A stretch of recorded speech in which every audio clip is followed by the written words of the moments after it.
गौतम अडानी कपड़े का व्यापार करने वाले एक गरीब इंसान का बेटा, जिसके 7 भाई बहन और थे। घर में पैसा कम था और लोग ज्यादा, जिसकी वजह से कई बार तो घर में खाना भी पूरा नहीं आता था और कई बार बहुत सारे दिन बिना अच्छे से खाना खाए ही गुजारने पड़ते थे। गौतम अडानी के परिवार में इतना भी पैसा नहीं था कि वो अच्छे से पढ़ाई कर पाए। इसी वजह से गौतम अडानी को अपनी पढ़ाई को भी बीच में छोड़ना पड़ा और आज उसी गरीब लड़के की कंपनियां हैं अडानी इंटरप्राइजेस, जो कि सबसे बड़ी कोल ट्रेडिंग कंपनी, सबसे बड़ी प्राइवेट एयरपोर्ट ऑपरेटर कंपनी है। अडानी ट्रांसमिशन, जो कि इलेक्ट्रिसिटी की सबसे बड़ी ट्रांसमिशन और डिस्ट्रीब्यूशन कंपनी है। अडानी सोलर, जो कि सबसे बड़ी सोलर कंपनी है। अडानी गैस, जो कि सबसे बड़ी गैस डिस्ट्रीब्यूटर कंपनी है। अडानी पावर, जो कि सबसे बड़ी थर्मल पावर प्रोड्यूसर कंपनी है। और दिसंबर 2020 में इसी गरीब लड़के की नेटवर्थ हो गई 40,000 करोड़ रुपए की। और उसके 2 साल बाद दिसंबर 2022 में गौतम अडानी की नेटवर्थ हो गई 18,30,000 करोड़ की। और उन 2 सालों में डेली गौतम अडानी ने एवरेज 2360 करोड़ रुपए कमाए। और Gautam Adani Bill Gates, Warren Buffett और मुकेश अंबानी तक को पीछे छोड़कर बन गए दुनिया के दूसरे सबसे अमीर इंसान।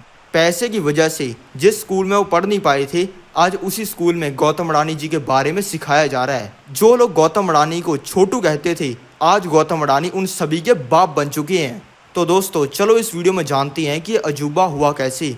आज इस वीडियो में हम जानने वाले हैं गौतम अडानी की पूरी कहानी डिटेल में। गौतम अडानी ने कहां से शुरुआत की, क्या उन्होंने गलतियां की, क्या उन्होंने बिजनेसेस किए, क्या उन्होंने सही चीजें की, क्या थी उनकी सीक्रेट स्ट्रेटजी, सब कुछ हम इस वीडियो में जानेंगे और कुछ भी मिस नहीं करेंगे। तो चलो स्टार्ट करते हैं हमारी वीडियो को। वीडियो में आगे बढ़ें उससे पहले गौतम अडानी का जन्म हुआ था अहमदाबाद में 24 जून 1962 को। गौतम अडानी बचपन से ही एक बहुत ही अजीब बच्चे थे, जिनको अलग अलग चीज़ें ट्राई करके देखना, पैसे के बारे में सीखना और रोज़ रोज़ पंगे खड़े करना पसंद था।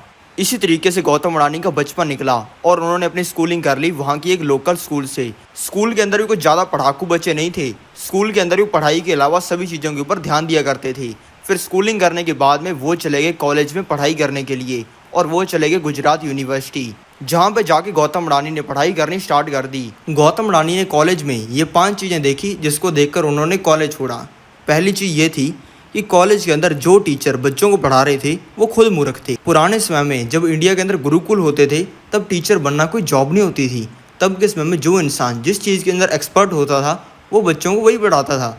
किसी इंसान को तारों की बहुत ही अच्छी नॉलेज है, गैलेक्सी के बारे में रिसर्च करता रहता है, वो बच्चों को एस्ट्रोनॉमी सिखाता था। किसी इंसान को साइकोलॉजी की बहुत तगड़ी नॉलेज है और वो बेस्ट है साइकोलॉजी के अंदर, किसी भी इंसान को उंगलियों पर नचा सकता है, तो वो इंसान बच्चों को साइकोलॉजी सिखाता था। और टीचर बनना कोई नौकरी नहीं होती थी। ये सभी बकवास कॉन्सेप्ट लाया है गोरों ने लाया इंडिया के अंदर और इंडिया को बर्बाद करके रख दिया। आज के समय में टीचर बनने के लिए लगता ही क्या है, कोई भी इंसान मुंह उठा के चला जाता है स्कूल या कॉलेज में, वहाँ पे जाकर कहता है कि जो मुझे टीचर बनना है, उस इंसान को टीचर बना देती हैं। ये कभी चेक ही नहीं होता कि वो इंसान एक्चुअल में समझदार है भी या नहीं। दूसरी चीज़ गौतम अडानी ने देखी कि वहाँ पे जो कॉलेज के अंदर टीचर पढ़ा रहे थे वो खुद ही गरीब हैं। अब जो इंसान खुद गरीब है, रोज़ अपनी बीवी से गालियाँ खाता है, जो इंसान काम कर रहा है पिछले 50 सालों से तब भी कोई पैसा नहीं जोड़ पाया, वैसे लोग सिखा रहे हैं बच्चों को कि तुम करोड़पति कैसे बन सकते हो, तुम बेटा ये कर लो, तुम ये कर लो, तुम वो कर लो, लेकिन खुद कोई पैसा कमा नहीं पा रही हैं। अब जो इंसान ज़िंदगी के अंदर खुद कुछ पैसा नहीं कमा पाया, उस इंसान की नॉलेज की वैल्यू कितनी है। और वो इंसान जो चीज़ बता रहा है वो एक्चुअल में सही तरीके से काम करती है तो उस चीज़ को वो खुद ही कर ले। जिस इंसान को करोड़पति बनने का तरीका बताए वो खुद ही अपनी ज़िंदगी के अंदर लगा ले और खुद ही करोड़पति बन जाए, उसको कॉलेज के अंदर पढ़ाने की क्या ज़रूरत है। तीसरी चीज़ जो गौतम अडानी ने कॉलेज के अंदर देखी वो ये थी कि कॉलेज एक वेस्ट ऑफ टाइम है। कॉलेज का कॉन्सेप्ट ही बकवास है कि 4-5 साल तुम कॉलेज के अंदर ख़राब करो, अपने दिमाग के अंदर बकवास चीज़ें डालो, उसके बाद में कोई नौकरी करनी स्टार्ट करो। 1% जॉब्स के लिए सही है, लेकिन 99% जॉब्स के लिए ये बिल्कुल ही बकवास है और ये एक पैसा कमाने का धंधा है। अब दोस्तों 4-5 साल अगर किसी इंसान ने कॉलेज के अंदर ख़राब किए, उसको सीखने को क्या मिलेगा? उसको सीखने को ये मिलेगा कि आज से 150 साल पहले जो राजा था उसकी कितनी बकरियां थी, उस इंसान की कितनी बीवियां थी, वो अपनी किस बीवी के साथ में क्या करता था, फलाने राजा ने किस राजा के ऊपर क्यों अटैक किया था। ये सब बकवास चीज़ें सीखने पर उस इंसान को कुछ भी मिलेगा क्या? कुछ भी नहीं मिलेगा। लेकिन वही 4-5 साल अगर कोई इंसान बिजनेस करने के अंदर लगा लेता है, खुद का कुछ काम करने के अंदर लगा लेता है, तो वो इंसान बहुत चीज़ें सीख जाएगा। वो सीख जाएगा क्या चीज़ें नहीं करनी चाहिए, कैसे लोगों के साथ में डील करना चाहिए, कैसे पैसा कमाना चाहिए, और इन सभी चीज़ों की वैल्यू करोड़ों रुपए के अंदर है। चौथी चीज़ गौतम अडानी ने कॉलेज के अंदर ये देखी कि जो कॉलेज है वो ज़रूरतें पूरी करने के लिए है, ना कि सपने पूरे करने के लिए। लोग कॉलेज के अंदर जाते हैं सपने पूरे करने के लिए, इसी वजह से वो दुखी होते हैं। अब किसी इंसान का सपना है कि उसके पास में गालियाँ देने वाली एक छपरी सी बीवी हो, उसका एक छोटा सा घर हो और वो पूरी ज़िंदगी काम करने के बाद में मर जाए, तो उस इंसान के लिए कॉलेज जाना बेस्ट है। लेकिन कोई इंसान चाहता है कि उसके पास में एक हॉट सी गर्लफ्रेंड हो, जिसको देखकर सभी जो उससे जलते हैं उनकी पैंट गीली हो जाए। उस इंसान के पास में लैम्बोर्गिनी हो और वो पूरे शहर में घुमा करे। उस इंसान का बंगलो हो और उस इंसान को जवानी के अंदर काम करने के बाद में पूरी ज़िंदगी काम करने की कोई ज़रूरत ना पड़े। उस इंसान के लिए कॉलेज नहीं है। और गौतम अडानी जल्दी पैसा कमाना चाहते थे, इसी वजह से उनको कॉलेज का कॉन्सेप्ट पूरी ज़िंदगी तक काम करने वाला बिल्कुल बकवास लगा। लेकिन फिर गौतम अडानी ने डिग्री नहीं ली और सेकंड ईयर के अंदर ही कॉलेज छोड़ दिया। उसके बाद में गौतम अडानी ने दिन रात सोचना स्टार्ट कर दिया कि वो पैसा कमाने के लिए क्या करें। गौतम अडानी को तब ये तो समझ में आ गया कि अहमदाबाद वैसे तो बहुत बढ़िया सिटी है, लेकिन अहमदाबाद में रहकर वो करोड़पति नहीं बन सकते हैं। अभी दोस्तों तब के समय में अहमदाबाद में कोई भी इंसान करोड़पति नहीं बन सकता था। और दोस्तों इसके कुछ रीज़न थे। दोस्तों इसका पहला रीज़न तो ये था कि तब के समय में अहमदाबाद के लोगों की पर कैपिटा इनकम बहुत ही कम थी। सबसे पहले हम यही जानते हैं कि पर कैपिटा इनकम होती क्या है। दोस्तों पर कैपिटा इनकम में किसी जगह में रहने वाले लोग टोटल कितना पैसा कमा रहे हैं इसको कैलकुलेट किया जाता है, और उसके बाद में वहाँ पर जितने लोग रह रहे हैं उनको उस पैसे के साथ में डिवाइड किया जाता है, और उससे जो नंबर आता है वो होती है वहाँ के लोगों की पर कैपिटा इनकम। अभी दोस्तों आप कहोगे कि हमें तो कुछ भी समझ नहीं आया, सब कुछ दिमाग के ऊपर से गया। तो चलो मैं आपको एक सिंपल एग्जांपल से यही चीज़ को समझाता हूँ। अभी दोस्तों मान लो एक जगह है जहाँ पे 100 लोग रहते हैं और वो 100 लोग साल का अलग अलग पैसा कमाते हैं। कोई इंसान साल का 1 लाख रुपया कमाता है, कोई 2 लाख कमाता है, कोई 5 लाख कमाता है, कोई 10 लाख भी कमाता है। लेकिन अगर हमें कैलकुलेट करना हो कि वहाँ पे रहने वाला एवरेज एक इंसान कितना पैसा कमाता है, तो हम कैसे करेंगे दोस्तों? इसका तरीका होगा पर कैपिटा इनकम को कैलकुलेट करना। दोस्तों ये करने के लिए सबसे पहले हम ये कैलकुलेट करेंगे कि वहाँ पे वो टोटल लोग कितना पैसा कमाते हैं।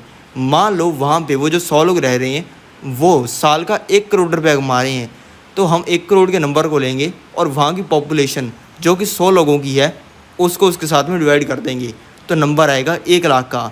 यानी कि वहाँ पे रहने वाला एक इंसान एवरेज साल के 1 लाख रुपये कमा रहा है। और दोस्तों ये हो जाएगी वहाँ की पर कैपिटा इनकम। और दोस्तों यही पर कैपिटा इनकम तब के समय में अहमदाबाद में लोगों की बहुत ही ज़्यादा कम थी, और पर कैपिटा इतनी ज़्यादा कम होने की वजह से अहमदाबाद में रहने वाले लोगों का ज़्यादातर पैसा घरेलू चीज़ें और ज़रूरतों के ऊपर ही खर्च हो जाता था, और उसके बाद में कोई पैसा बचता नहीं था। इसलिए वो कोई भी प्रोडक्ट नहीं खरीद सकते थे, कोई वो चीज़ के अंदर पैसा नहीं लगा सकते थे, कुछ भी नहीं कर सकते थे। दूसरा रीज़न ये था तब के समय में अहमदाबाद के बकवास सिटी होने का, वो ये था कि वहाँ पे बिजनेस डाइवर्सिफिकेशन बहुत ही कम था। सबसे पहले मैं आपको ये समझाता हूँ कि डाइवर्सिफिकेशन होता क्या है।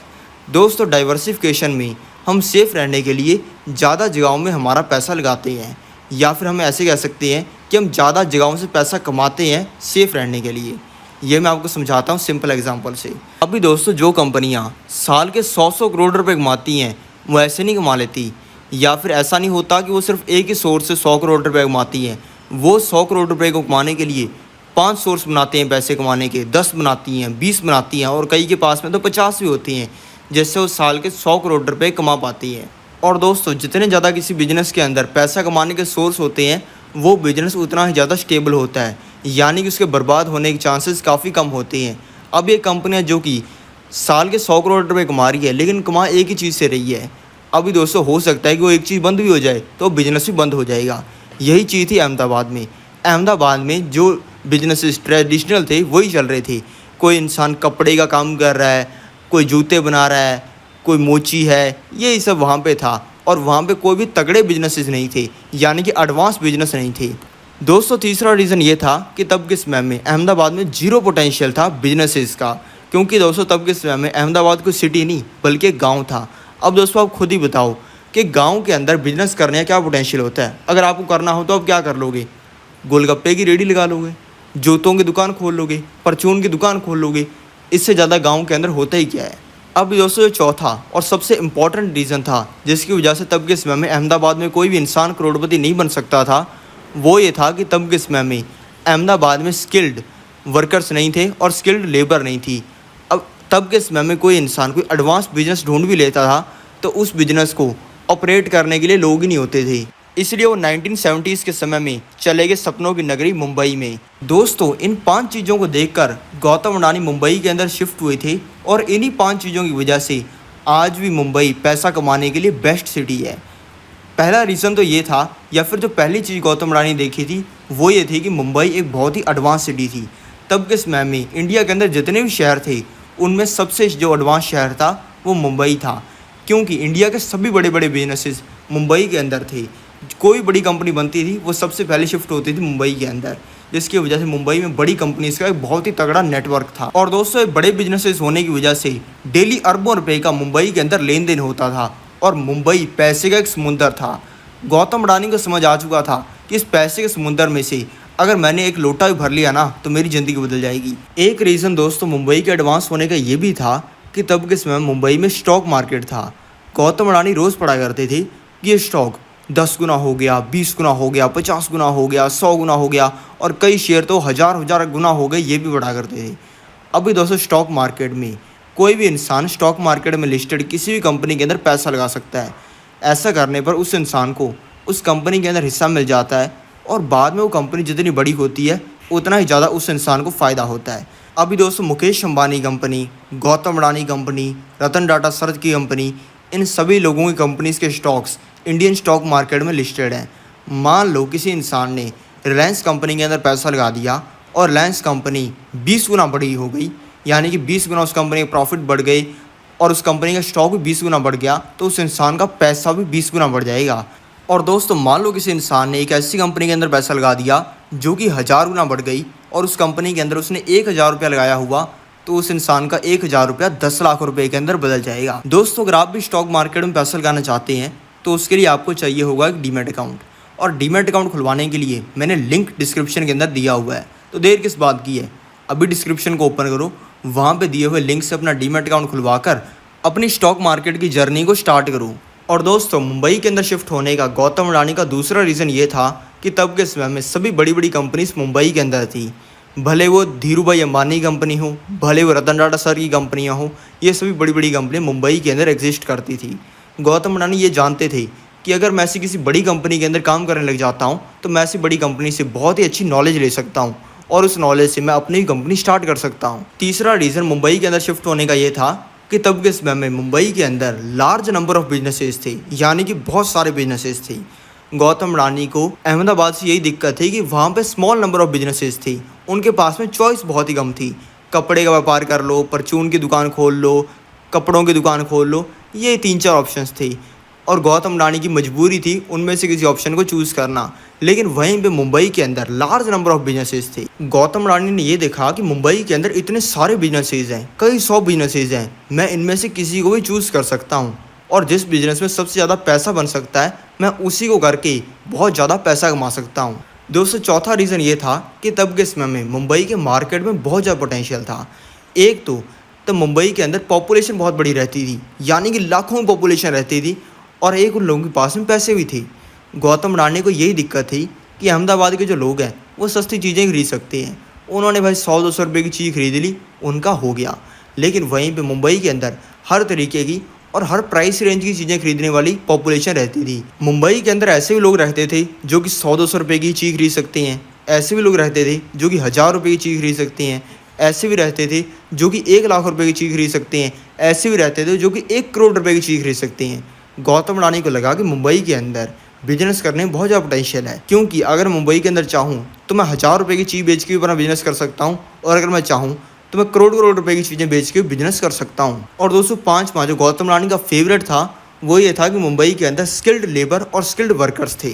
गौतम अडानी को तो मुंबई के अंदर ये पोटेंशियल दिखा कि अगर वो मुंबई के अंदर जाकर कोई अजीबोगरीब से भी काम करना स्टार्ट कर देती हैं जिसमें बहुत पैसा बन सकता है, तो उसके लिए उनको लोग मिल जाएंगे, क्योंकि मुंबई के अंदर इतनी सारी कंपनीज़ हैं, इतनी 100 कंपनीज़ हैं जिनमें हज़ारों लाखों लोग काम करते हैं, तो उनमें से ढंग के लोग ढूंढना कितना आसान है। इसलिए वो 1970s के समय में चले गए सपनों की नगरी मुंबई में, जहाँ पे जाके उनको बहुत सारी दिक्कतें फेस करनी पड़ी। कई बार घर का रेंट भरना मुश्किल हो जाता था, कई बार बस से कहीं पे जाने के पैसे नहीं होते थे और कई बार तो ज़रूरतों के लिए पैसे ख़त्म हो जाया करते थे। इन सभी चीज़ों को भुलाकर गौतम अडानी ढूंढते रहे कि वो किस चीज़ में सबसे ज़्यादा पैसा कमा सकते हैं। वीडियो में आगे बढ़ें उससे पहले मैं आपको बताना चाहूँगा कि अगर आप पैसा कमाना और पैसे को सही जगह पे इन्वेस्ट करना सीखना चाहते हैं तो उसकी सारी डिटेल्स मैंने डिस्क्रिप्शन के अंदर दी हुई हैं। तो अभी के अभी डिस्क्रिप्शन को ओपन करो, वहाँ पे दी हुई डिटेल्स को रीड करो, सिर्फ 1 मिनट लगेगा। और फिर गौतम अडानी को पसंद आया डायमंड का बिजनेस और उन्होंने बिजनेस को सीखने के लिए एक डायमंड बिजनेसमैन के पास में बहुत ही सस्ते में काम करना स्टार्ट कर दिया और उन्होंने इतनी कम सैलरी के अंदर काम किया कि मान लो फ्री में ही काम कर रहे थे। दोस्तों, जितना पैसा गौतम अडानी उस डायमंड बिजनेसमैन के पास में काम करके कमा रहे थे ना, उससे ज़्यादा पैसा तो गौतम अडानी दिहाड़ी करके ही कमा सकते थे। अब आप कहोगे इतने सस्ते के अंदर वो काम क्यों कर रहे थे। अभी दोस्तों, आपको लग रहा है कि वो सस्ते में काम कर रहे थे, लेकिन मैंने आपको आगे कहानी बताई नहीं है। गौतम अडानी सैलरी तो ले रहे थे बहुत ही कम, लेकिन वो करोड़ों की कमाई रही थी। अब कोई करोड़ों की कमाई कैसे कर रहे थे? क्या ऊपर की कमाई कर रहे थे गौतम अडानी? बताता हूँ कैसे। अभी दोस्तों, आपकी जो बुद्धि है ना वो अटकी हुई है आज के ऊपर कि आज कितना पैसा मिलेगा, दिहाड़ी कितनी मिलेगी, उसके ऊपर आपकी बुद्धि अटकी हुई है। इसी वजह से आप गरीब हो। अभी दोस्तों, चलो मैं आपको दिहाड़ी करने वाले में, जॉब करने वाले में, करोड़पति बिजनेसमैन में और अरबपति बिजनेसमैन के अंदर फ़र्क समझाता हूँ। दोस्तों, दिहाड़ी करने वाला मजदूर होता है, वो कहता है कि मुझे तो आज पैसा चाहिए, आज मैं तुम्हारे पास में सुबह से लेकर शाम तक काम करूँगा, शाम को मेरे को भाई 500 रुपये चाहिए और चाहिए ही चाहिए मेरे को, क्योंकि पीना है पौवा। ये इंसान काम करता है 1 दिन के लिए। जो जॉब करने वाला इंसान होता है वो कहता है कि मैं जी 1 महीना काम करूँगा, 1 महीने बाद मेरे को सैलरी चाहिए, 1 महीने बाद मेरे को सैलरी मिल गई तो ठीक है, नहीं तो मैं नौकरी छोड़ दूंगा। करोड़पति बिजनेसमैन काम करता है 1 साल के लिए, वो कहता है कि यार 1 साल बाद मेरे को इस चीज़ से रिजल्ट मिलना ही चाहिए। और वहीं पे जो अरबपति बिजनेसमैन होता है ना, वो काम करता है 10 साल के लिए कि 10 साल बाद मेरे को इतना पैसा मिल गया, मेरी पूरी मौज बन जाएगी। गौतम अडानी का भी माइंडसेट यही है, मेरा भी माइंडसेट यही है, और जितने भी आप अरबपति को देखोगे ना, उन सभी का माइंडसेट आपको ऐसा ही मिलेगा। गौतम अडानी को उस डायमंड बिजनेसमैन के पास में काम करके समझ आ गया था कि भले मुझे सैलरी कम ही मिले, लेकिन जो मुझे इससे नॉलेज मिल रही है ना वो बहुत ज़्यादा है, वो उसकी वैल्यू करोड़ों के अंदर है।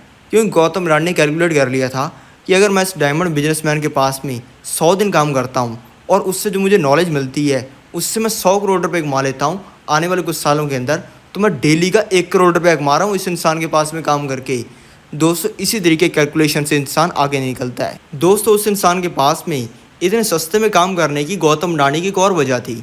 गौतम अडानी ये जानते थे कि मान लो एक लल्लू सा आदमी है जो कि भाई पियक्कड़ आदमी है, उसका डेली का ये रूटीन रहता है कि सबसे पहले वो उठता है, अपनी बीवी के साथ में लड़ाई करता है, अपनी बीवी के 2-4 झापड़ धर के उससे पैसा लेता है, फिर वो ठेके पे जाता है और वहाँ पे पौवा पी के सो जाता है। डेली का उसका ये रूटीन है। उसके साथ में अगर आप बिजनेस पार्टनर भी बन जाते हो ना, यानी कि उसके साथ में मिलकर आप कोई बिजनेस कर लेते हो जिसके अंदर आपका और उस इंसान का 50-50 स्टेक है, यानी कि दोनों आप उस कंपनी को ओन करते हो, तो क्या ही मिलेगा आपको?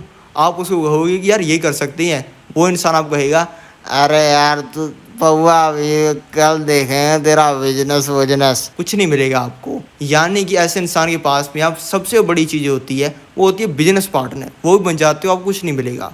लेकिन वहीं पे एक अरबपति आदमी है, उसकी अगर आप गाड़ी भी सुबह से साफ़ करने लग जाते हो ना, उसके लिए भी आपको नौकरी पर रख लेता है, तो आप बहुत कुछ सीख जाओगे। फिर उस इंसान के पास में काम छोड़ के गौतम अडानी ने अपनी ही एक कंपनी स्टार्ट कर ली। लेकिन धीरे धीरे काम करते करते उनको डायमंड का बिजनेस समझ आ गया और उन्होंने खोल ली अपनी छोटी सी डायमंड ब्रोकरेज की कंपनी। नाम तो खतरनाक लग रहा है, लेकिन ये कंपनी उनको ज़्यादा पैसा कमा के नहीं दे रही थी। लेकिन फिर उनकी ज़िंदगी में एक बहुत ही बड़ा चेंज आया। गौतम अडानी के बड़े भाई महासुख अडानी ने उनको बताया कि उन्होंने एक छोटी सी प्लास्टिक पॉलीमर की फैक्ट्री खरीद ली है और उसको चलाने के लिए उन्होंने गौतम अडानी को मुंबई से वापस अहमदाबाद बुला लिया। दोस्तों, तब अहमदाबाद में करोड़ों रुपए कमाने का बहुत तगड़ा मौका था, क्योंकि वहाँ पे 4 चीज़ें हो चुकी थी। पहली चीज़ वहाँ पे हो गई थी वो थी इंफ्रास्ट्रक्चर डेवलपमेंट, यानी वहाँ पे तगड़ा इंफ्रास्ट्रक्चर बन चुका था। तगड़ी वहाँ पे रोड्स बन चुकी थी और रोड्स के ऊपर ट्रक से ट्रांसपोर्टेशन करना, गाड़ियाँ चलाना, ये बहुत ही आसान हो चुका था। ऑफिसेस बन चुके थे, यानी कि वहाँ पे लोगों को हायर करना, उनसे काम करवाना, ये भी बहुत आसान हो चुका था। वहाँ पे नई नई फैक्ट्रीज बननी स्टार्ट हो गई थी। बड़ी बड़ी कंपनियों ने वहाँ पर काम करना स्टार्ट कर दिया था, क्योंकि उनको पता चल चुका था कि अहमदाबाद में बहुत तगड़ा पोटेंशियल है। और ओवरऑल अहमदाबाद में नए स्कूल, कॉलेजेस, इंस्टीट्यूट ये सब बनने की वजह से अहमदाबाद डेवलप होना स्टार्ट हो गया था। दूसरा रीज़न ये था कि वहाँ के लोग तब तक स्किल्ड वर्कर्स बन चुके थे, क्योंकि तब तक उन लोगों ने अलग अलग कंपनीज़ के अंदर काम करके ट्राई करके देख लिया था जिससे उनको काफ़ी नॉलेज मिल गई थी। और तब ऐसे लोगों को ढूंढना जिनके अंदर एक्चुअल में दम है, जो कि एक्चुअल में बहुत तगड़ा काम कर सकती हैं, उनको ढूंढना काफ़ी आसान हो गया था। तीसरी वजह ये थी कि तब की गवर्नमेंट अहमदाबाद को बहुत सपोर्ट कर रही थी, क्योंकि वहाँ की गवर्नमेंट को समझ में आ चुका था कि अगर अहमदाबाद को आगे बढ़ाना है और ज़्यादा पैसा कमाना है तो यहाँ के लोकल बिजनेसेस को सपोर्ट करना पड़ेगा। इसी वजह से अहमदाबादी गवर्नमेंट वहाँ के बिजनेसेस के लिए नई नई स्कीम्स लेके आ रही थी ताकि ज़्यादा बिजनेसेस खुलें। ऐसी बहुत सारी चीज़ें कर रही थी जिससे अलग अलग तरीके की कंपनियों के प्रॉफिट बढ़े और पूरा फोकस किया जा रहा था बिजनेसेस को बड़ा करने के ऊपर। इसी वजह से गवर्नमेंट हर तरीके की कोशिशें कर रही थी बिजनेसेस को ज़्यादा से ज़्यादा प्रॉफिट कमा के देने की। और दोस्तों, जब किसी जगह पर ये होता है तो वहाँ की कंपनियाँ बहुत ज़्यादा पैसा कमाती हैं। चौथी और सबसे इम्पॉर्टेंट वजह यह थी कि तब तक अहमदाबाद ने ग्रो करना स्टार्ट कर दिया था। दोस्तों, जो भी चीज़ ग्रो कर रही होती है ना, उसमें पैसा कमाने का सबसे ज़्यादा मौका होता है। अभी दोस्तों, जैसे आप इंडिया को देख रहे हो ना, इंडिया है आज के समय में एक ग्रोइंग इकॉनमी, यानी कि इंडिया ग्रो कर रहा है। ना ही तो इंडिया इतना पीछे है कि इंडिया वालों को कुछ पता ही नहीं है, और ना ही इंडिया पूरा ग्रो कर चुका है। इसी वजह से सभी लोगों की नज़र है इंडिया के ऊपर। अमेरिका का प्रेसिडेंट कह रहा है कि इंडिया के अंदर सबसे ज़्यादा दम है, इंडिया के अंदर काम करना जरूरी है। इलॉन मस्क कह रहा है कि इंडिया से बड़ी कंट्री नहीं है आज के समय में बिजनेस करने के लिए। बाहर के देशों से लाखों लोग इंडिया के अंदर पैसा लगा रहे हैं। अलग अलग कंट्रियां इंडिया के साथ में जुड़ना चाहती हैं। दोस्तों, इसकी एक वजह है क्योंकि इंडिया ग्रो कर रहा है यार। जो चीज़ ग्रो कर रही होती है उसमें सबसे ज़्यादा फ़ायदा होता है। जब गौतम अडानी अहमदाबाद आ गई तब उनको उनके बड़े भाई ने बताया कि उनकी ये फैक्ट्री घाटे में जा रही है और उनको पैसा कमाने के लिए 20 टन प्लास्टिक पॉलीमर की ज़रूरत है, जिसको पीवीसी कहा जाता है। और गौतम अडानी के बड़े भाई ने उनको कहा कि अगर तुमने ये काम कर दिया और हमारी फैक्ट्री में हर महीने 20 टन प्लास्टिक पॉलीमर लाना स्टार्ट कर दिया तो हमें करोड़पति बनने से किसी का बाप नहीं रोक सकता। पर दिक्कत ये थी कि तब के समय में प्लास्टिक पॉलीमर बनाने वाली इंडिया की सबसे बड़ी कंपनी आईपीसीएल इतना प्लास्टिक पॉलीमर नहीं बनाती थी। इसलिए गौतम अडानी ने लोगों के साथ में कनेक्शंस बनाने स्टार्ट कर दिए, दिन के अंदर घंटों काम करना स्टार्ट कर दिया और सर्चेस करनी स्टार्ट कर दी। गौतम अडानी को समझ आ गया कि साला ऐसे तो कुछ भी नहीं होने वाला। इसलिए गौतम अडानी ने इंडिया के कंडाला पोर्ट से प्लास्टिक प्रोडक्ट्स खरीदकर खुद का ही प्लास्टिक पॉलीमर बनाना स्टार्ट कर दिया और इनको मोटी कमाई होनी स्टार्ट हो गई। ये देखते हुए गुजरात के जीएससीसी ने इनको परमिशन दे दी कि ये 12 करोड़ तक के प्लास्टिक पॉलीमर को बिना किसी लेटर ऑफ ऑथराइजेशन के ट्रांसपोर्ट कर सकते हैं। वीडियो में आगे बढ़ें उससे पहले मैं आपको बताना चाहूँगा कि अगर आप पैसा कमाना और पैसे को सही जगह पे इन्वेस्ट करना सीखना चाहते हैं तो उसकी सारी डिटेल्स मैंने डिस्क्रिप्शन के अंदर दी हुई हैं। तो अभी के अभी डिस्क्रिप्शन को ओपन करो, वहाँ पे दी हुई डिटेल्स को रीड करो, सिर्फ 1 मिनट लगेगा। और फिर गौतम अडानी ने वही किया जो वो करना चाहते थे और उन्होंने 40,000 मैट्रिक टन से भी ज़्यादा प्लास्टिक पॉलीमर को इंपोर्ट कर लिया और मोटा पैसा कमाना शुरू कर दिया। और जब कंपनी बढ़िया चलने लग गई तब इन्होंने अपनी कंपनी का स्टॉक मार्केट के अंदर आईपीओ निकाल दिया। आईपीओ के अंदर कंपनी पहली बार स्टॉक मार्केट के अंदर लिस्ट होती है और उसके बाद में लोग पैसे देकर उस कंपनी के शेयर्स खरीद पाते हैं, जिससे उनको उस कंपनी के अंदर हिस्सा मिलता है और बाद में कंपनी जितनी ग्रो करती है उतना ही ज़्यादा लोगों का पैसा बढ़ता है। फिर इंडिया के अंदर लिबरलाइजेशन, प्राइवेटाइजेशन, ग्लोबलाइजेशन जैसी पॉलिसीज लाई गई, जिसकी वजह से ट्रेड करना और ज़्यादा आसान हो गया, जिसका गौतम अडानी ने और ज़्यादा भरपूर फ़ायदा उठाया। फिर गौतम अडानी को एक और बहुत तगड़ी अपॉर्चुनिटी दिखी 1995 में। इनको ये अपॉर्चुनिटी दिखी पोर्ट्स में। पोर्ट्स का मतलब होता है बंदरगाह, जहाँ पे ट्रांसपोर्टेशन वाले शिप से ट्रेड किया जाता है। तब की गवर्नमेंट चाहती थी कि उनको खुद पोर्ट्स का बिजनेस हैंडल ना करना पड़े और कोई प्राइवेट कंपनी उनके इस बिजनेस को करना स्टार्ट कर दे। गौतम अडानी ने ये देखकर गवर्नमेंट के साथ में बहुत ही अच्छे रिलेशंस बनाए और फिर गवर्नमेंट ने गौतम अडानी को इस काम के लिए बेस्ट समझते हुए उनको पोर्ट्स का बिजनेस करने दे दिया गया और गौतम अडानी ने खरीद लिया मुद्रा पोर्ट। आज के समय में ये पोर्ट 8,000 हेक्टेयर का है और ये इंडिया का सबसे बड़ा पोर्ट है। रिसर्चर्स कहती हैं कि इस पोर्ट से इंडिया की 1/4 चीज़ें ट्रांसपोर्ट होती हैं। अभी दोस्तों, जो पोर्ट्स का बिजनेस है उसको सबसे बढ़िया बिजनेस है इसमें से एक माना जाता है और इसकी दोस्तों बहुत सारी वजहें हैं। मेन जो इसकी 3 वजहें हैं वो मैं आपको चलो बताता हूँ। दोस्तों, इसकी पहली वजह ये है कि जो पोर्ट्स होते हैं वो बड़ी बड़ी कंट्रीज़ तक को कनेक्ट करते हैं और इससे एक्चुअल में कितना बड़ा फ़ायदा होता है चलो मैं आपको समझाता हूँ। आपने आज तक ये तो सुना होगा कि ये रॉकी है, इसने फलाने इंसान का 1 करोड़ का फ्लैट बिकवाया था जिसमें इस इंसान का 2% कमीशन था और इसने 2 लाख रुपए कमा लिए। आपने ये सुना होगा कि ये विक्की है, इसने फलाने इंसान को 10 लाख का लोन दिलाया था जिसमें इस इंसान ने 20,000 का कमीशन कमा लिया था। ये जी हमारे मौसा हैं, इन्होंने जी फलाने इंसान की शादी करवाई थी और ये बिचौले बने थे जिसकी वजह से इनको सोने की अंगूठी मिली है। आपने ये भी सुना होगा कि ये शमशेर सिंह जी हैं, इन्होंने अपने सरपंच की 3 करोड़ रुपए की ज़मीन बिकवाई थी जिसमें भाई 6 लाख रुपए छाप चुके हैं, अंदर की बात है।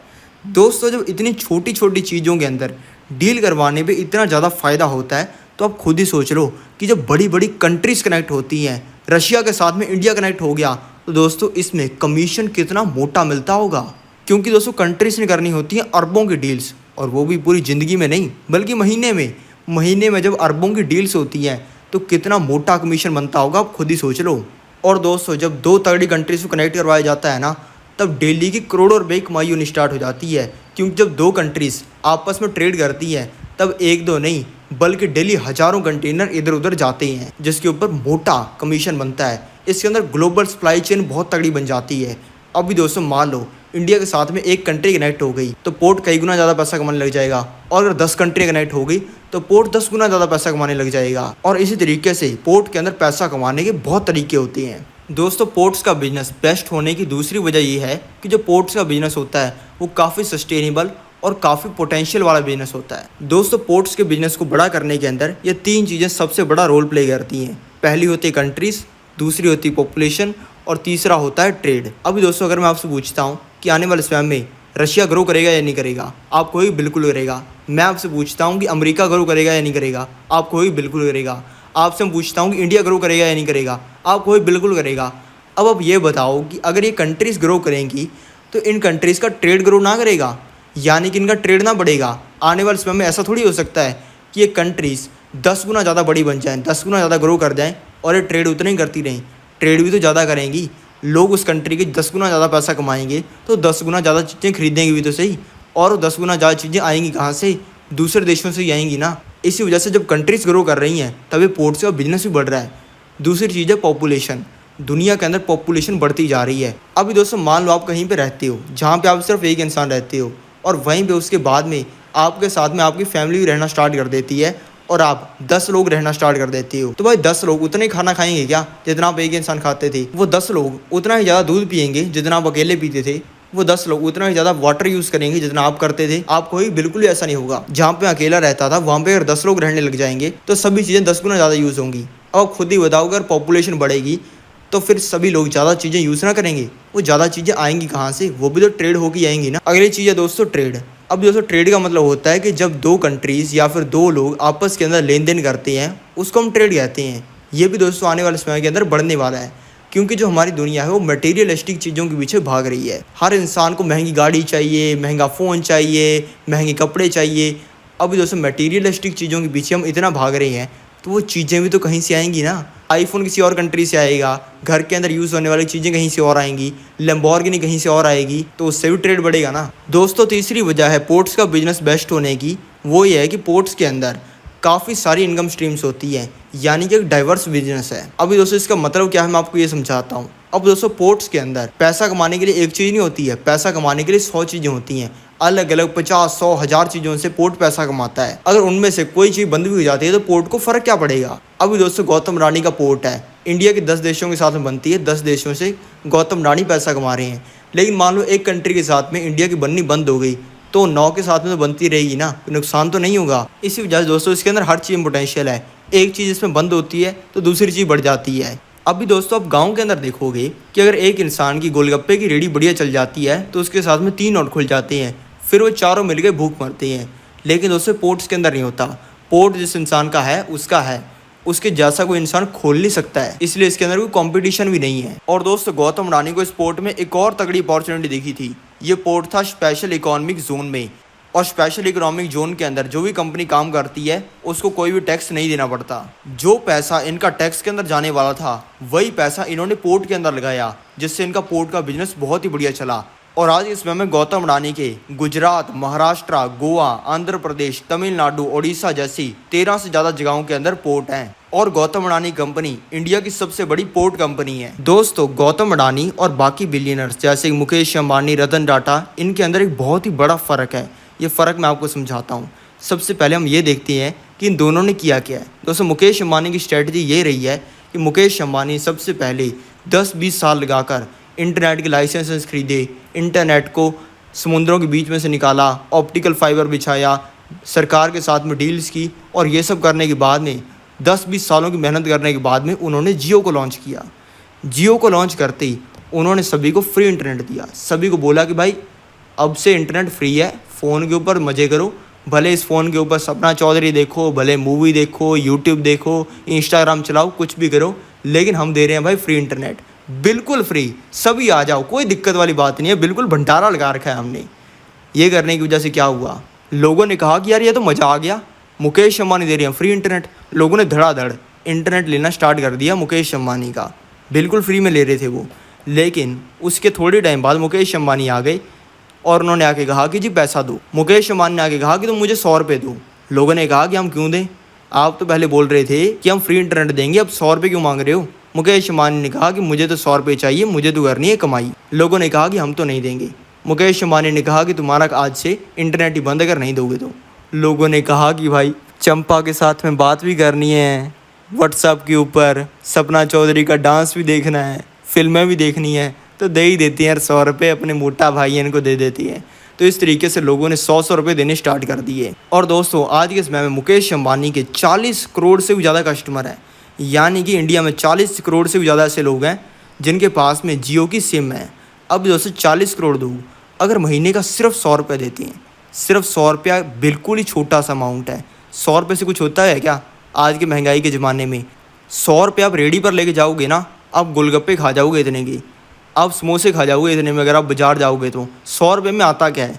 अगर मुकेश अंबानी को लेकिन 40 करोड़ लोगों ने 100 रुपये दिए तो उनकी 4000 करोड़ की कमाई हो जाएगी और मुकेश अंबानी धड़ाधड़ 4000 करोड़ रुपये कमाना स्टार्ट कर देंगे। लेकिन वहीं पे अगर यही काम गौतम अडानी को कहा हो और कहा हो कि आपको महीने के 4000 करोड़ रुपये कमाने, आप क्या करोगे। आपको क्या लग रहा है कि गौतम अडानी कहेंगे कि मैं अगले 15 साल में इंटरनेट बिछाऊंगा, फिर ये करूंगा वो करूंगा, 10 साल 20 साल की मेहनत करूंगा, बाद में पैसा कमाऊंगा। गौतम अडानी कहेंगे कि मुझे ऐसा कोई काम नहीं करना। गौतम अडानी पैसा कमाने के लिए क्या करेंगे, वो 10 ऐसी चीज़ों को खरीदेंगे जो कि महीने के 400 करोड़ रुपये कमा के देती हूँ। ऐसा करने पर क्या होगा, उनकी 4000 करोड़ की कमाई होनी स्टार्ट हो जाएगी। और कितने टाइम के अंदर कर लेंगे, 5-6 महीने या फिर 1-2 महीने के अंदर इसको कर लेंगे। दोस्तों इन दोनों की स्ट्रैटेजी के अंदर बहुत फ़र्क है।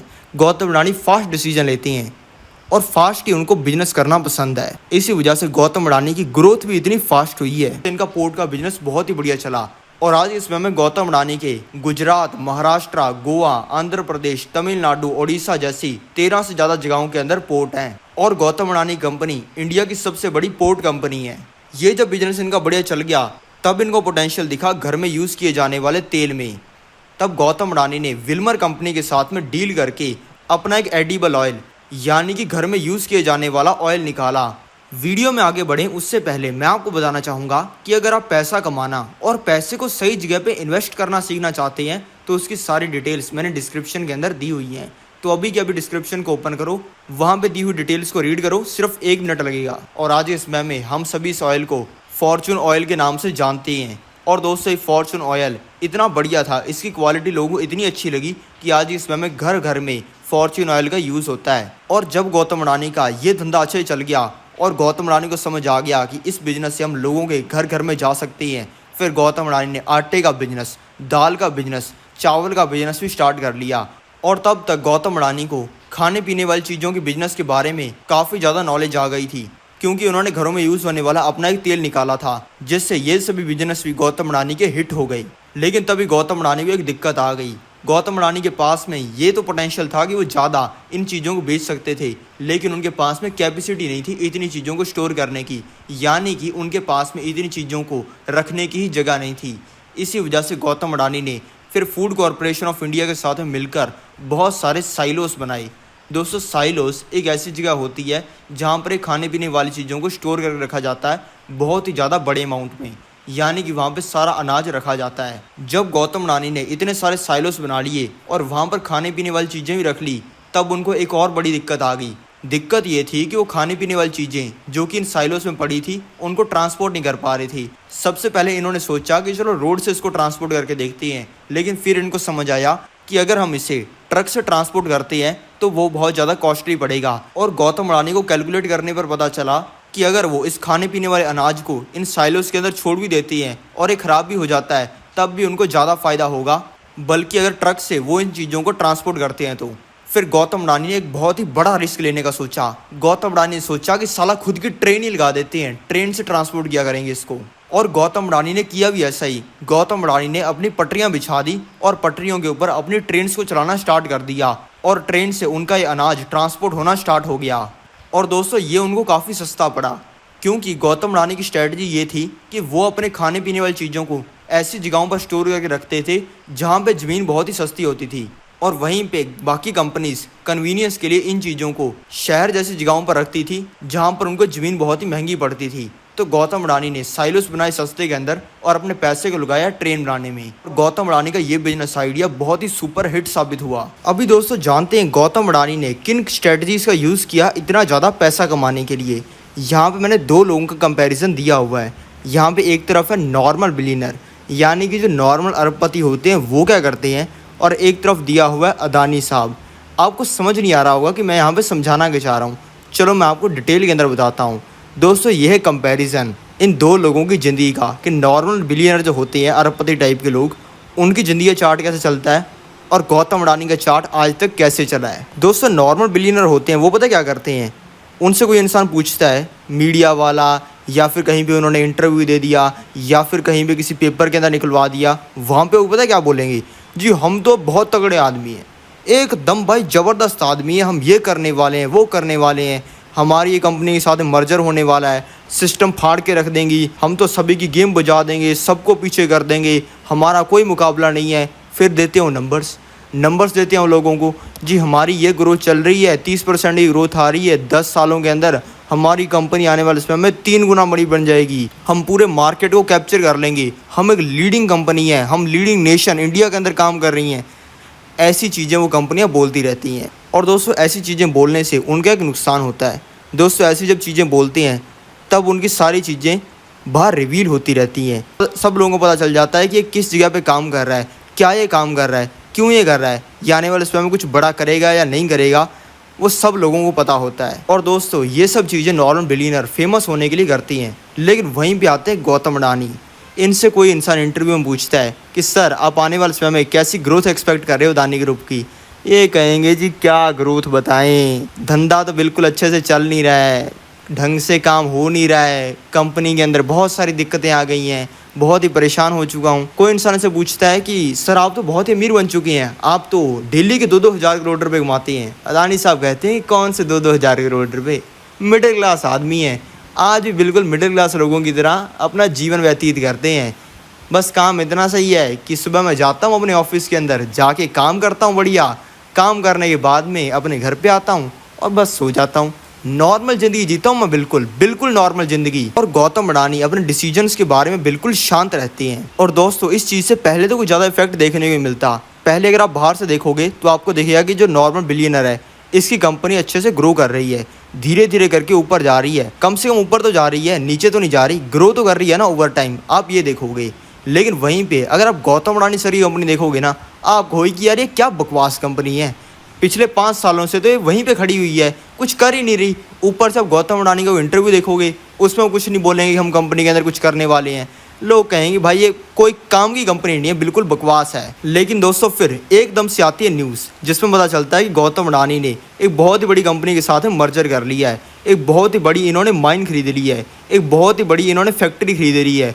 इसी तरीके की एक बहुत ही बड़ी न्यूज़ आती है जिससे इनके प्रॉफिट एकदम से बढ़ जाते हैं।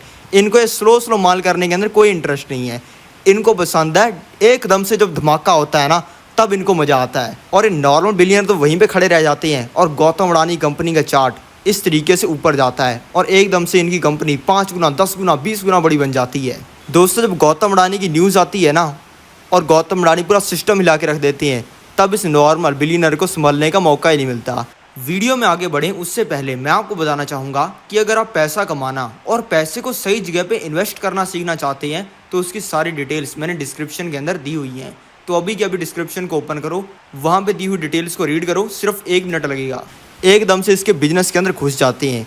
ये जो बिजनेस कर रहा होता है इसको खुद को नहीं पता होता है गौतम अडानी मेरे बिजनेस के अंदर आने वाले हैं। जब ये धमाका कर देते हैं तब इसको पता चलता है, और जब इसको पता चलता है तब बहुत ही देर हो चुकी होती है और उसके बाद में इसका धंधा नीचे जाना स्टार्ट हो जाता है। और दोस्तों इसकी वजह है गौतम अडानी की धमाका स्ट्रैटेजी, यानी कि एकदम से धमाका करो, लोगों को पता ही ना लगने दो कि आप क्या कर रहे हो। दोस्तों गौतम अडानी की इतनी खतरनाक ग्रोथ के पीछे दूसरा कारण है इनकी दूसरी रिस्क स्ट्रेटजी। इनकी रिस्क स्ट्रेटजी क्या कहती है वो मैं आपको चलो समझाता हूँ। दोस्तों गौतम अडानी को रिस्क से डर नहीं लगता, बिल्कुल नहीं लगता, बल्कि इनको तो रिस्क से प्यार है। ये मैं आपको समझाता हूँ कि ये कैसी है। अभी दोस्तों ये समझाने के लिए मैंने वापस यहाँ पे दो लोगों का चार्ट खोल रखा है। एक तो यहाँ पे नॉर्मल अरबपति जो होते हैं और एक तरफ मैंने खोल रखा है गौतम अडानी का चार्ट। इन दोनों की ज़िंदगी के अंदर असली क्या फ़र्क है वो ये चार्ट समझाता है। अभी दोस्तों नॉर्मल करोड़पति होता है, उसकी ज़िंदगी का चार्ट कुछ ऐसा दिखता है। वो होगा कुछ गरीब से घर से, गरीब घर से वो शुरुआत करेगा वो कुछ कंपनी खोलेगा। कंपनी खोलने के बाद में वो कंपनी हो जाएगी ठप। ये कंपनी ठप होने के बाद में वो एक और कंपनी खोलेगा। वो कंपनी खोलने के बाद में उसको कुछ प्रॉफिट होगा, फिर वो एक और कंपनी खोलेगा। ये सब करते करते उस इंसान के पास में 2-3 करोड़ रुपए, 1 करोड़ रुपए हो जाएंगी। ये 1 करोड़ होने के बाद में ये इसको बैंक एफडी के अंदर डाल के भूल नहीं जाएगा। ये लेगा लगभग इसका 100% रिस्क। शायद कुछ बचा भी सकता है 10-20 लाख रुपए, लेकिन मेनली अपने सारे पैसे को ये वापस किसी कंपनी के अंदर लगा देगा। वापस किसी कंपनी में लगाने के बाद में इसको उस कंपनी से तगड़ा प्रॉफिट होगा और एकदम से वो कंपनी बहुत ही बड़ी बन जाएगी। फिर over the period of time इस इंसान की नेटवर्थ जो है वो बढ़ती जाएगी और इस इंसान की नेटवर्थ हो जाएगी लगभग 1000 करोड़ रुपए की। इतनी नेटवर्थ होने के बाद में ये सोचेगा कि यार अपने पास में ये पैसा तो आ चुका है, अब इसको और बढ़ाने के नहीं, इसको सेफ रखने की सोचते हैं। वो इंसान इस पैसे को किसी सेफ जगह पे लगा देगा, जहाँ पे जाने के बाद इस इंसान के बुरे दिन स्टार्ट हो जाएंगे। सेफ जगह पे लगाने के बाद में इस इंसान का पैसा बढ़ना तो हो जाएगा बंद और स्टार्ट हो जाएगा घटना, क्योंकि एक इंसान ग्रोथ तो कर ही नहीं रहा होगा, घटेगा दिनों दिन घटेगा। और ऐसा करते करते इसकी 1000 करोड़ की नेटवर्थ रह जाएगी 800 करोड़ की।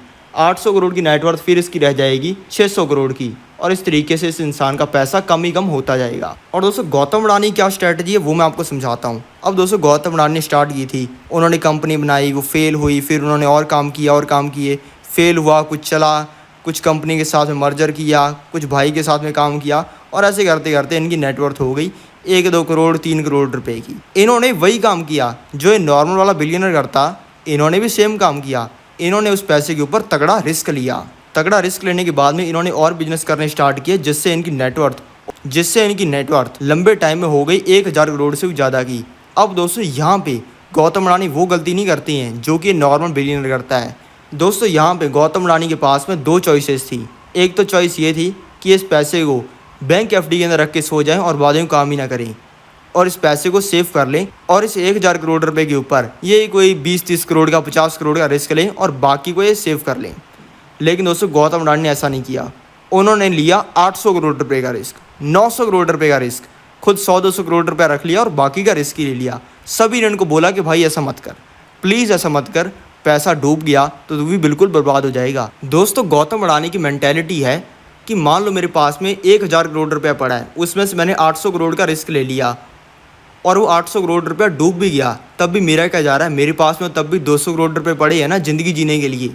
और दोस्तों इसी चीज़ को करने की वजह से पहले साल इनके पास में था 1000 करोड़ रुपया, अगले साल इनके पास में हो जाएगा 5000 करोड़ रुपया और ये एक बड़ा धमाका कर देंगे। दोस्तों ये है गौतम अडानी की रिस्क स्ट्रैटेजी और इस स्ट्रैटेजी का यूज़ आप भी कर सकते हो मोटा पैसा कमाने के लिए। अभी दोस्तों गौतम अडानी ने डायमंड का काम किया हुआ है, इसी वजह से वो किसी भी चीज़ में पैसा ढूंढ लेते हैं और फिर उन्होंने पैसा ढूंढ लिया कोयले के अंदर। अभी दोस्तों कोयले से जनरेट की जाती है इलेक्ट्रिसिटी। गौतम अडानी ने देखा कि सभी लोग लगे हुए हैं अपनी ग्रोथ के ऊपर, सभी लोग अलग अलग काम कर रहे हैं। जो लोग जॉब कर रहे हैं वो लगे हुए हैं अपनी सैलरी बढ़ाने के ऊपर, जो लोग बिजनेस कर रहे हैं वो लगे हुए हैं अपने बिजनेस को बड़ा करने के ऊपर, अपनी कंपनी के अंदर ज़्यादा लोगों को हायर करने के ऊपर और ज़्यादा पैसा कमाने के ऊपर। और गौतम अडानी ये जानते थे कि जिस चीज़ के ऊपर एफर्ट डाला जाता है उससे पैसा बनता ही बनता है। गौतम अडानी ने देख लिया कि जो लोग मेहनत कर रहे हैं वो आने वाले समय में पैसा तो कमाएंगे और पैसा कमाने के बाद में वो क्या करेंगे, वो ज़्यादा पैसा खर्च करेंगे। लोग ज़्यादा अपने घर के अंदर इलेक्ट्रॉनिक डिवाइसेस लगाएंगे, टीवी लगाएंगे, एसी लगाएंगे, मोबाइल फ़ोन्स का यूज़ करेंगे, बड़े ऑफिसेस लेंगे, बड़े घर खरीदेंगे और ऐसा होने पर इंडिया के अंदर ज़्यादा इलेक्ट्रिसिटी यूज़ होगी और इलेक्ट्रिसिटी बनती है कोयले से। तो गौतम अडानी ने देख लिया कि आने वाले समय में जब इंडिया ग्रो करेगा तब कोयले का बिजनेस भी बहुत ज़्यादा ग्रो करेगा और कोयले का बिजनेस अब करने के अंदर बहुत पैसा है। क्योंकि दोस्तों गौतम अडानी एक चीज़ के अंदर बिलीव करते हैं। गौतम अडानी तब किसी बिजनेस के अंदर एंटर नहीं करते जब उसके अंदर बहुत ज़्यादा कंपटीशन होता है, जब वो बिजनेस चल चुका होता है। बल्कि बिजनेस चलने से पहले ही उस बिजनेस के अंदर एंटर करते हैं। यहाँ तक आते आते गौतम अडानी के पास में बहुत पैसा आ गया था और वो अगर सारे कामों को छोड़ भी देते तब भी वो पूरी जिंदगी तक मजे कर सकते थे। लेकिन गौतम अडानी रुके नहीं, उन्होंने वापस एक बड़ा रिस्क लिया और उन्होंने 12,147 करोड़ रुपए के अंदर लाइन एनर्जी से कोयले की एक खान खरीद ली, यानी कि एक कोल माइन खरीद ली। वीडियो में आगे बढ़ें उससे पहले मैं आपको बताना चाहूँगा कि अगर आप पैसा कमाना और पैसे को सही जगह पे इन्वेस्ट करना सीखना चाहते हैं तो उसकी सारी डिटेल्स मैंने डिस्क्रिप्शन के अंदर दी हुई हैं। तो अभी के अभी डिस्क्रिप्शन को ओपन करो, वहाँ पे दी हुई डिटेल्स को रीड करो, सिर्फ 1 मिनट लगेगा।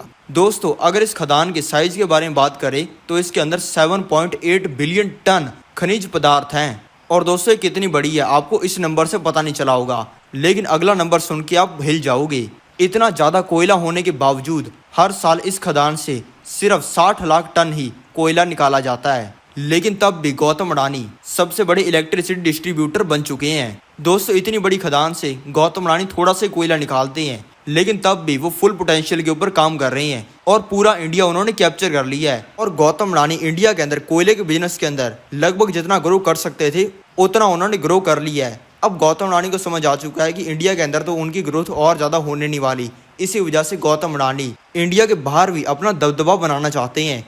इंडोनेशिया इन्वेस्टमेंट अथॉरिटी ने कहा था कि गौतम अडानी 5 करोड़ टन से ज़्यादा की कैपेसिटी वाली एक कोयले की खान खरीदने वाले हैं। और दोस्तों, सिर्फ इतना ही नहीं, जब गौतम अडानी से उन्होंने पूछा कि आप इतनी बड़ी खदान तो ले लोगे, लेकिन यहाँ से ट्रांसपोर्टेशन कैसे करोगे, गौतम अडानी ने कहा कि 250 किलोमीटर लंबी रेल रोड बना देंगे इसी को ट्रांसपोर्ट करने के लिए।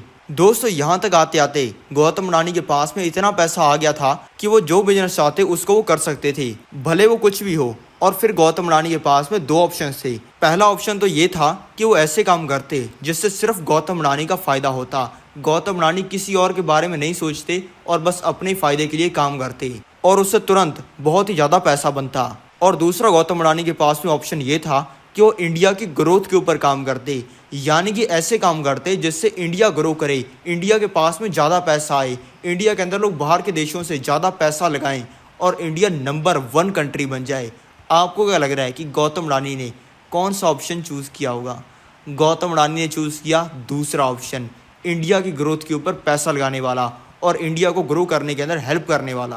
गौतम अडानी ने बिजनेस स्टार्ट किया उसके बाद में फाइनेंशियल सर्विसेज का, जिससे जिन लोगों को फाइनेंस के बारे में ज़्यादा नॉलेज नहीं हुई है उनको भी फायदा हो। फिर गौतम अडानी चले गए डिफेंस बिजनेस के अंदर, क्योंकि गौतम अडानी चाहते हैं कि इंडिया के पास में इतना तगड़ा डिफेंस हो कि इंडिया के सामने सभी देशों को सर झुका के रहना पड़े। गौतम अडानी ने बिजनेस किया एयरपोर्ट्स का, क्योंकि गौतम अडानी जानते थे कि अगर इंडिया के अंदर एयर ट्रैवल का नेटवर्क तगड़ा होगा तो बाहर के लोग भी इंडिया के अंदर आएंगे और इंडिया ज़्यादा पैसा कमाएगा। गौतम अडानी ने काम किया रिन्यूएबल एनर्जी के ऊपर, जिससे इंडिया को किसी के ऊपर डिपेंड ना होना पड़े और इंडिया अपने ही देश के अंदर इलेक्ट्रिसिटी बना सके। गौतम अडानी ने काम किया रियल एस्टेट का, जिससे इंडिया में जो झुग्गी झोंपड़ियाँ हैं वो भी डेवलप हों, जो झुग्गी झोंपड़ियों में रहने वाले लोग हैं उनकी भी ज़िंदगी बेहतर हो जाए। गौतम अडानी ने काम किया पानी के ऊपर, ताकि इंडिया के अंदर जो लोग गंदा पानी पीते हैं उनको भी साफ़ पानी मिल सके। और दोस्तों, कहते हैं ना, हर अच्छे काम का नतीजा अच्छा ही होता है। गौतम अडानी के साथ में भी ऐसा ही हुआ। दोस्तों, ये सब करने के बाद में गौतम अडानी की नेटवर्थ पहुंच गई 40,000 करोड़ रुपए की। 40,000 करोड़ की नेटवर्थ होने के बाद में एक ऐसी चीज़ हुई जिससे इनकी 40,000 करोड़ की नेटवर्थ 18 लाख करोड़ रुपए के अंदर बदल गई। और दोस्तों, इसके पीछे हाथ था धीरू भाई अंबानी का। ये कैसे हुआ, चलो मैं आपको समझाता हूँ। दोस्तों, धीरू भाई अंबानी का जन्म 28 दिसंबर 1932 को हुआ था।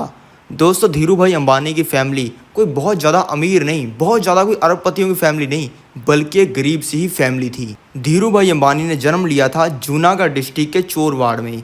दोस्तों, ये बहुत ही एक बैकवर्ड सा इलाका था, यानी कि बिल्कुल गांव टाइप का। यहाँ पे ज़्यादा फैसिलिटीज़ नहीं थी, ज़्यादा अच्छे स्कूल नहीं थे, कॉलेज का तो नाम ही छोड़ दो, और बहुत सारी इस गाँव के अंदर दिक्कतें थी। और दोस्तों, इनका भी जन्म गौतम अडानी की तरह गरीब परिवार में ही हुआ था। और दोस्तों, जैसे गौतम अडानी कई भाई बहन थे, उसी तरीके से धीरू भाई अंबानी भी 5 भाई बहन थे और ये अपने माँ बाप के तीसरे बच्चे थे। फिर दोस्तों, धीरू भाई अंबानी ने अपनी स्टडीज़ की कांजी स्कूल से, और स्टडीज़ करने के बाद में सिर्फ 17 साल की उम्र में ये यमन चले गए नौकरी करने के लिए, जहाँ पे जाके इन्होंने पेट्रोल पंप पे काम किया, जहाँ पे जाके इन्होंने बहुत ही कम सैलरी के अंदर क्लर्क का काम किया और बिल्कुल बुरी कंडीशंस के अंदर ये काम करते थे। दोस्तों ये सब चीज़ें इनके शरीर को ठेस पहुंचा रही थी, लेकिन इनके दिमाग को नहीं। ये वहाँ पे बहुत सारी चीज़ें सीख रहे थे और ये सब चीज़ें सीखने के बाद में 1958 को ये आ गए थे इंडिया में। और दोस्तों 1958 को इंडिया में आने के बाद में धीरू भाई अंबानी ने शुरुआत की रिलायंस इंडस्ट्रीज़ लिमिटेड की। और दोस्तों इनके बच्चे हैं मुकेश अंबानी और अनिल अंबानी, यानी कि इन दोनों के पिता हैं। अब दोस्तों जिस तरीके से धीरू भाई अंबानी का जन्म बिल्कुल गरीब परिवार में हुआ था, उन्होंने ज़िंदगी के अंदर बहुत सारे स्ट्रगल फेस किए थे और उनकी कहानी बहुत ज़्यादा गौतम अडानी से मिलती जुलती थी। इसी वजह से धीरू भाई अंबानी गौतम अडानी के रोल मॉडल बन गई और गौतम अडानी ने धीरू भाई अंबानी को फॉलो करना स्टार्ट कर दिया। और दोस्तों गौतम अडानी ने सिर्फ धीरू भाई अंबानी से मोटिवेशन नहीं लिया, बल्कि धीरू भाई अंबानी जो करते थे वो गौतम अडानी ने भी करना शुरू किया। दोस्तों धीरू भाई अंबानी लोन लेने से डरते नहीं थे। उनको जिस चीज़ में पोटेंशियल लिखता था उसके लिए वो बहुत ही बड़ा लोन लेने के लिए तैयार होते थे 24 घंटे। यानी कि उनको अगर बता दिया जाता था कि इस चीज़ के अंदर पोटेंशियल है, वो अगले दिन बैंकों के अंदर लोन लेने के लिए पहुंच जाते थे। और दोस्तों इसी लोन के पैसे को धीरू भाई अंबानी ने लगाया था रिलायंस कंपनी के अंदर। और आज रिलायंस कंपनी साल का 8 लाख करोड़ से ज़्यादा का तो रेवेन्यू जनरेट करती है और टैक्स वगैरह काटने के बाद में साल के 70,000 करोड़ से ज़्यादा तो रिलायंस की सिर्फ एक कंपनी रिलायंस इंडस्ट्रीज़ कमाती है। दोस्तों ये स्टाइल गौतम अडानी को बहुत पसंद आया और इन्होंने भी लोन पे लोन लेने स्टार्ट कर दिए। आज इस बार में गौतम अडानी की एक स्ट्रेटजी है। गौतम अडानी सबसे पहले एक चीज़ चुनते हैं जिसके लिए उनको पैसे की ज़रूरत होती है और दोस्तों उस चीज़ में वो पैसा खुद की जेब से लगाते हैं। उनके जो कंपनीज़ के अंदर स्टॉक्स होते हैं उसको बैंक को गिरवी रखते हैं और बैंक को गिरवी रख के वो एक लोन लेते हैं। वो लोन लेने के बाद में वो पैसा वो उस चीज़ के अंदर लगाते हैं जहाँ पे उनको पैसे की ज़रूरत होती है। और दोस्तों आज इस समय में गौतम अडानी के ऊपर 2,20,000 करोड़ से भी ज़्यादा लोन है। और दोस्तों इस 2,20,000 करोड़ को गौतम अडानी ने लगाया है अपनी कंपनियों के अंदर। और दोस्तों इससे इनकी कंपनीज के स्टॉक्स कितने बड़े हैं वो मैं आपको दिखाता हूं। और दोस्तों गौतम अडानी के इससे शेयर्स कितने बड़े वो मैं आपको दिखाता हूं। दोस्तों यह है गौतम अडानी कंपनी अदानी इंटरप्राइजेस। इसका मैं आपको दिखाता हूं कि इसने कितना बड़ा कारनामा किया है। दोस्तों 2020 में इसका एक शेयर आता था मोटे मोटे 150 रुपये का और उसके बाद में इस कंपनी के शेयर ने बहुत तगड़ी ग्रोथ की और 2022 में इसके एक शेयर का प्राइस पहुंच गया 4,000 रुपये का, यानी कि वहां से मोटा मोटा 25 गुना हो गया। किसी इंसान ने इसमें 1,000 रुपये लगाए होते तो उसके 2.5 लाख रुपए बन जाते, 10 लाख रुपए लगाए होते तो उसके 2.5 करोड़ रुपए बन जाते। यह अदानी ग्रीन एनर्जी, इसने भी कितना बड़ा कारनामा किया, चलो मैं आपको दिखाता हूँ। दोस्तों 2019 में इसका एक शेयर आता था लगभग 30 रुपये का और उसके बाद में इस कंपनी ने तगड़ी ग्रोथ की और 2022 में इसका एक शेयर का प्राइस पहुंच गया मोटे मोटे 2,800 रुपये का, यानी कि ये वहाँ से 90 गुना हो गया। 1 लाख रुपए लगाए होते तो 90 लाख रुपए बन जाते और 1 लाख से थोड़े से ऊपर लगाए होते तो करोड़ रुपया बन जाता है। और दोस्तों ये भी देख लो अदानी पोर्ट्स, इसका 2009 में एक शेयर आता था मोटे मोटे 50 रुपये का, आज आता है 700 रुपये का, यानी कि ये भी वहाँ से 14 गुना हो गया। 10,000 के 1,40,000 रुपये बना दिए। और तुरंत ही मैं आपको बाकी शेयर्स का दिखा देता हूँ। अदानी पावर, इसका एक शेयर 2020 में आता था मोटे मोटे भाई 30 रुपये का और 30 रुपये का ये शेयर 2022 में हो गया 300 रुपये का, यानी कि ये भी वहाँ से 10 गुना हो गया। अदानी ट्रांसमिशन 2020 में इसका एक शेयर आता था मोटे मोटे 250 रुपये का, 2022 में हो गया मोटे मोटे 4,000 रुपये का, यानी कि ये भी वहाँ से 15 गुना हो गया। अदानी गैस, इसका मैं चार्ट खोल लेता हूँ। 2020 में इसका एक शेयर आता था मोटे मोटे 100 रुपये का और 2022 के अंदर आने लग गया 4,000 रुपये का, यानी कि ये भी वहाँ से 40 गुना से ज़्यादा हो गया है। अभी दोस्तों जो बिलियनर्स की नेटवर्थ होती है वो उनके शेयर्स के साथ में लिंक होती है। जब उनके शेयर्स का प्राइस बढ़ता है तब उनकी नेटवर्थ भी बढ़ जाती है। गौतम अडानी के साथ में भी ऐसा हुआ। जब इनके शेयर्स कई गुना हो गए तब इनकी नेटवर्थ भी कई गुना बढ़ गई और 18 लाख करोड़ से भी ज़्यादा की हो गई। और दोस्तों आज के समय में गौतम अडानी इंडिया को बेटर बनाने के अंदर लगे हुए हैं और इंडिया का नाम पूरे देश के अंदर रोशन कर रहे हैं। और मेरा तो कहना ये है कि गौतम अडानी आने वाले समय में इंडिया के नहीं बल्कि दुनिया के भी सबसे अमीर इंसान बन सकते हैं। और दोस्तों गौतम अडानी को गुड लक देते हुए चलो इस वीडियो को ख़त्म करते हैं और मैं मिलता हूँ आपसे अगली वीडियो में।